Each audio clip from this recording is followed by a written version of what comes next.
Horizon Zero Dawn was one of the most risky, intriguing, and diverse IPs that emerged from the camp of Guerrilla Games in quite some time.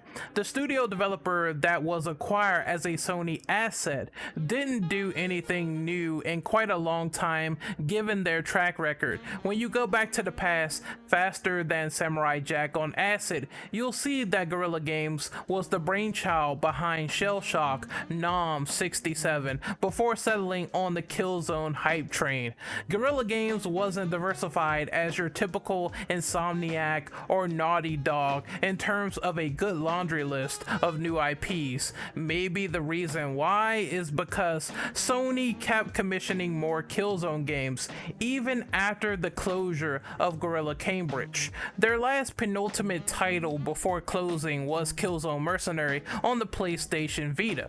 So where does that leave us with the fate of Killzone and the impact that Horizon Zero Dawn has left upon us? First thing is first, despite losing their Cambridge subsidiary, Guerrilla is still going strong. That's because Horizon Forbidden West is about to rain blows on the current generation of consoles. I also failed to mention that the original game also got Frozen Wilds, which was a huge DLC expansion. Obviously, we can see that Horizon is in high demand with a lot of people who did enjoy their time in this vast machine-filled world. The thought ignited my curiosity as to what Guerrilla Games could do next after Horizon Forbidden West. Some enthusiasts might even say that Horizon should close out with a new trilogy. However, I think there is a growing demographic that believes Killzone is dead due to the celebration of this new experience. Let's take things into perspective here. Is Killzone really dead in a ditch somewhere alongside the ISA? Honestly, for the time being, yes and no. There's no denying the fact that Killzone is a dormant franchise due to the massive deconstruction from Sony themselves. They own the IP, they own the rights, and they decide when to pull the plug from dedicated servers. Servers that were pulled back in 2008 for Killzone 2 and Killzone 3 respectively. These things cost money to keep active, so I'm not really surprised by any of this. At the same time, we saw Killzone.com is also inactive with the following message: Killzone.com has retired. Dear Killzone.com visitor, the official website for the Killzone franchise has been retired.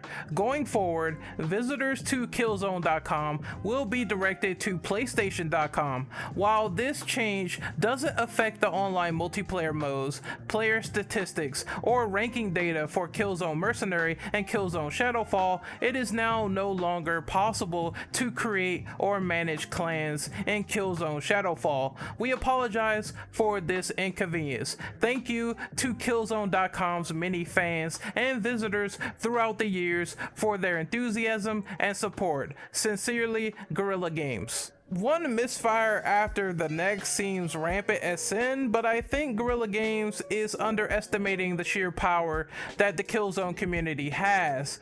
We're going to play a game called Typing in Some Damn Keywords. Keywords equivalent to Killzone Shadowfall 2021 or Killzone Shadowfall 2022. You can do the same for Killzone Mercenary on YouTube. There's been many play sessions still going on today, which honestly shocked me. Not to mention that Killzone 2 has been technically resurrected through some online community servers via the PS3. You have to go in and change your DNS settings, but it's totally fine, it's totally harmless, and this Discord for the Killzone community playlist is done every Saturday. I will link the video on how to set this up on your PS3 if you own a copy of Killzone 2 and you want to give the online a go again. I will also link the Discord where they play Killzone every Saturday. Maybe I might join it for some community sessions. We'll have to see. It's crazy that this game is still alive in some fashion, and only Killzone 3 3 can follow suit right after this. I understand that Killzone Shadowfall wasn't the best and it got like a 74 on Metacritic. I understand that there was some shaky history regarding things that Herman Holst wanted to do next. I believe they mentioned that a spin-off set in the Killzone universe was canceled for Horizon Zero Dawn. Herman, we're here. When did the first conversation happen where you're like, you know what if we didn't make another Killzone? We started in 2010 with putting a brief together to the entire team, and I don't know if you guys would ever do such a thing at Naughty Dog, but that's kind of our studio culture, to reach out and kind of harvest all the creativity. There were hardly any guidelines, so we wanted to do something new. We actually did not exclude the possibility of another kind of game in the Killzone universe. That was also fine. I might have said maybe not puzzle games or racing games, but other than that, anything goes. And then we reached out, and I believe 45 guys and girls pitched from the team. Wow. And that was back in, I believe it was November, December 2010. It's kind of from large, very big ideas to very small but very focused kind of ideas, and a lot of shooting stuff, some very different stuff, but actually fun to dig them up and to do a presentation of. Do you remember one that's just crazy one that?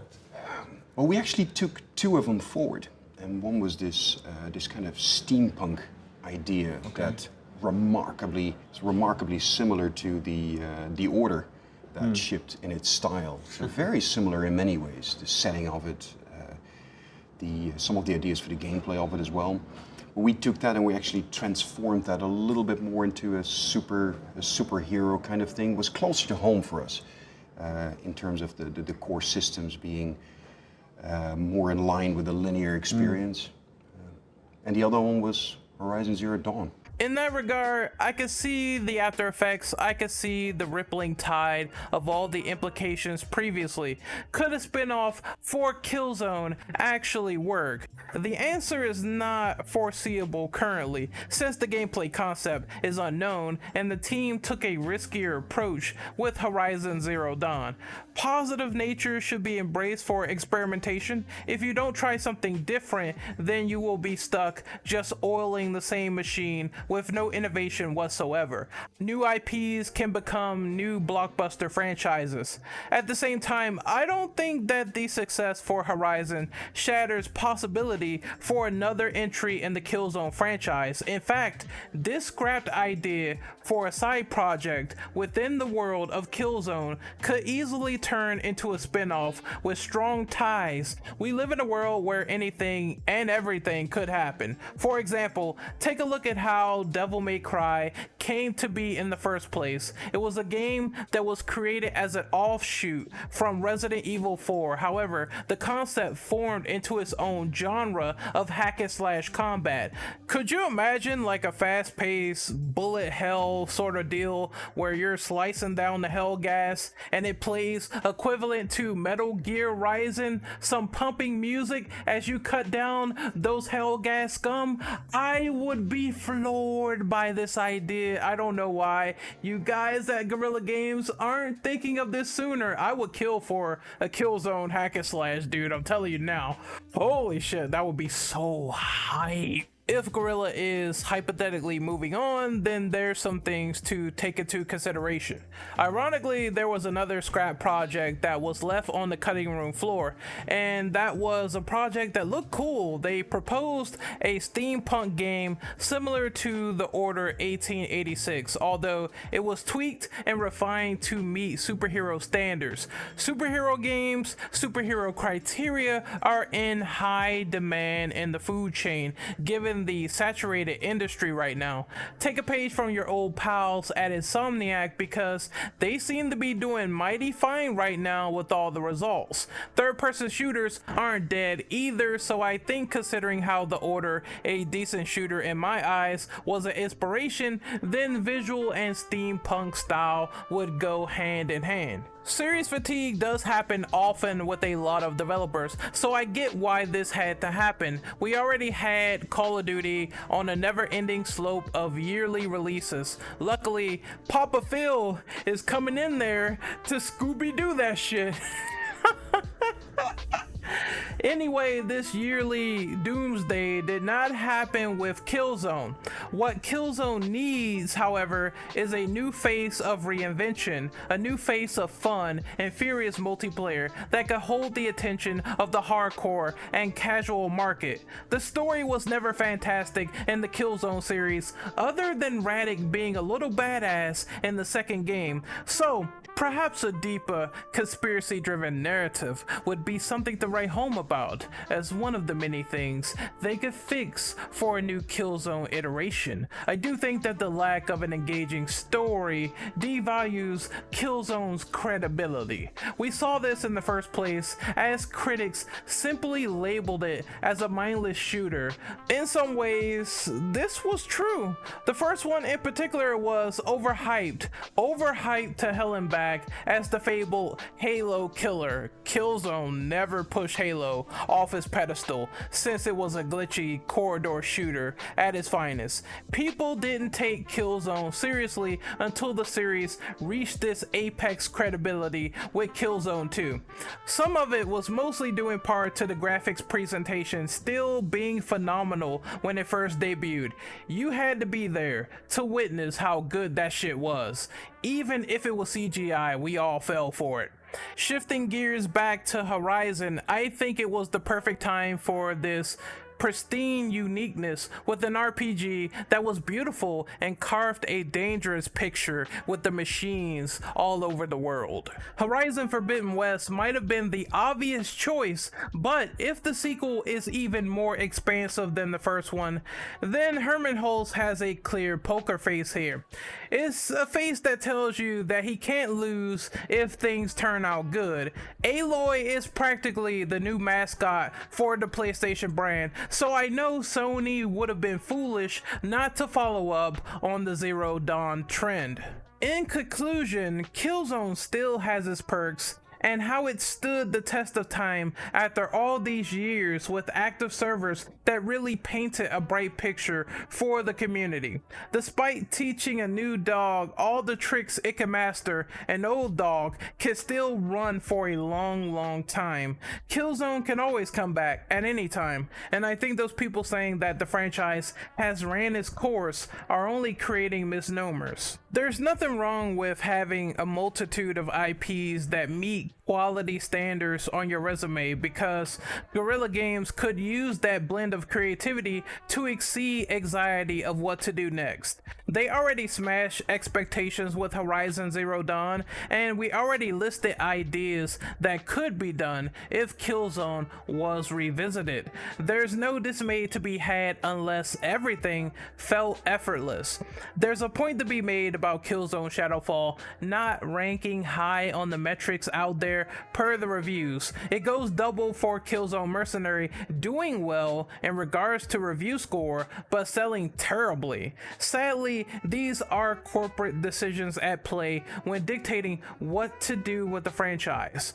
Playing devil's advocate, I must say that we gotta realize that Killzone Shadowfall was indeed a Killzone game that was notable for doing unique situations. They broke tradition due to the Vecca City setting, which added some new segments to the mix. This was a positive, like stealth combat, but the negatives were given due to repetition and corridor war. Rejuvenating your franchise after a certain time period is the best thing you could ask for over the yearly crap that COD shelled out with minor touches to the overall formula. I suppose the problem with Shadowfall was that there were distractions that added fluff. There were sections where you're not shooting someone to intake the environment. Therefore, maybe that filler bogged down the gameplay experience. Maybe that could be cut down if there was another Killzone game in the future. Story, gameplay, and set pieces should feel a lot more dynamic.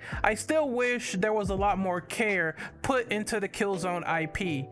I give good graces for that collection that was released for the PlayStation 3 when they gave you the original Killzone trilogy. I still feel like a prompt collection would have been neat on current gen platforms, and I also think it would be great because we could have Killzone Mercenary on a console package. That would be cool. It would get more street cred, which is never a bad thing. As I said before, these are big situational moments that can be done overnight. Mercenary had touchscreen, so there's that. That would be a ridiculous workaround to get that to work on current generation systems without it feeling too intrusive. If you want a first impression from me on Forbidden West, then I won't belittle the effort that was put into that sequel, period. You have extremely lush dystopia deep within the California backdrop. The visual eye candy is certainly more appealing to look at than the first one, which seems like a bitter irony in itself. The migration from Killzone 1 and Killzone 2 never felt any more smoother at all.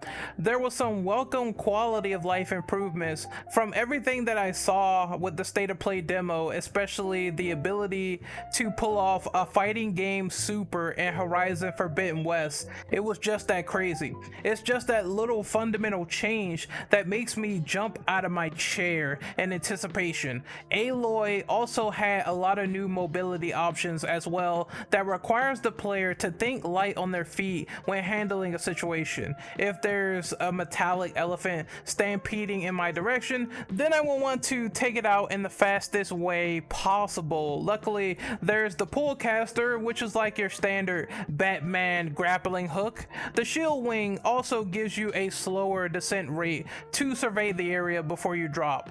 This will probably save your ass from extreme fall drops, which wasn't a luxury in Horizon Zero Dawn. Don't even get me started on how orgasmic the underwater environments are for Horizon Forbidden West. It's so sick. It makes me wonder what differences will come from the water effects when you go from PS4 to PS5. Last but not least, I want to sort of mention how Killzone is an acquired taste for the speed of the game, because some people have complained that the speed of the character feels slow compared to other Twitch shooters on the market. Now, honestly, I don't want Killzone to be a Twitch shooter if it comes back. I understand that people want fast-paced gameplay and different variety's sake and all that stuff. They want everything to be homogenized like COD in some instances as well. But I want Killzone to remain that same sort of, the time to kill is not like super high, and it's not like you turn a corner, you're dead, you know what I mean? You could die kind of quick in some encounters, but I like it when it's not COD. I like it when it's not based on that. I feel like you can have a shooter that's not super twitchy and still be a competitive FPS game. Like, look at Halo, for example, that has like different standards. That's like more an arena based shooter, and that still thrives today. There's Halo Infinite, people are playing it. I love that game, and there's still games like that where it doesn't necessarily have to be Call of Duty or maybe like Titanfall. Even though I love Titanfall, everything doesn't need to be like those franchises. They could be different and diverse, and I kind of like the heavy artillery style of Killzone, and I want it to stay.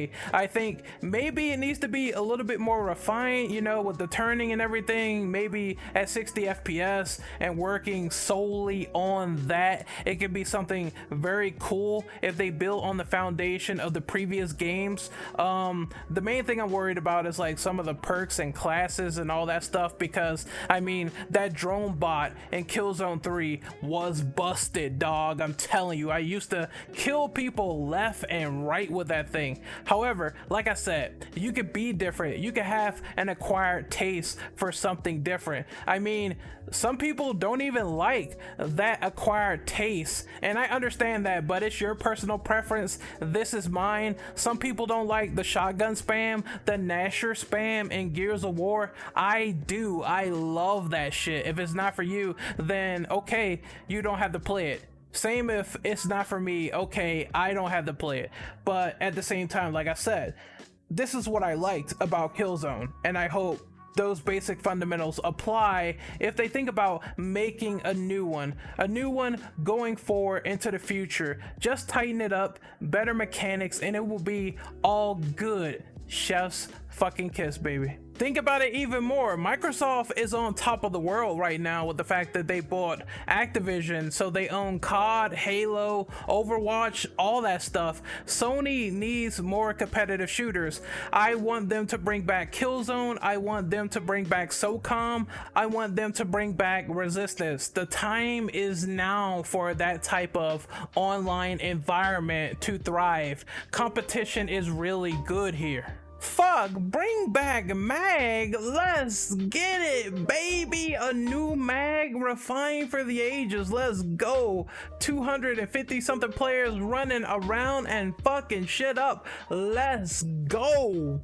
At least there's the fact that Sony is reviving Twisted Metal under Firesprite Games, and their director also worked on Motorstorm, I think, and there's some teammates who worked on Wipeout. That's a good start. That's a good way to go for getting back into multiplayer. Either way, I love how February is shaping out. We just need to understand that the multiplayer scene is still a huge population regardless. If Sony wants to shift to single player focus, then that's fine, but you need more to the table when you're presenting against the competition. With the release of Gears 5, Halo Infinite, Forza Horizon 5, and the acquisition of Activision, it's clear that Xbox remains top dog for multiplayer offerings. It's a crying shame because the investment is still there to bring people together across the world. If competition is great, then these franchises shouldn't lay dormant forever, because eventually there's going to be a lack of variety if Sony sits on every dead IP. If you're worried about these multiplayers not having a good story, then fix that problem by giving them a kick-ass single-player campaign. The test of time has proven that you can have an awesome story, awesome characters, and awesome multiplayer, sort of like Uncharted 2 did.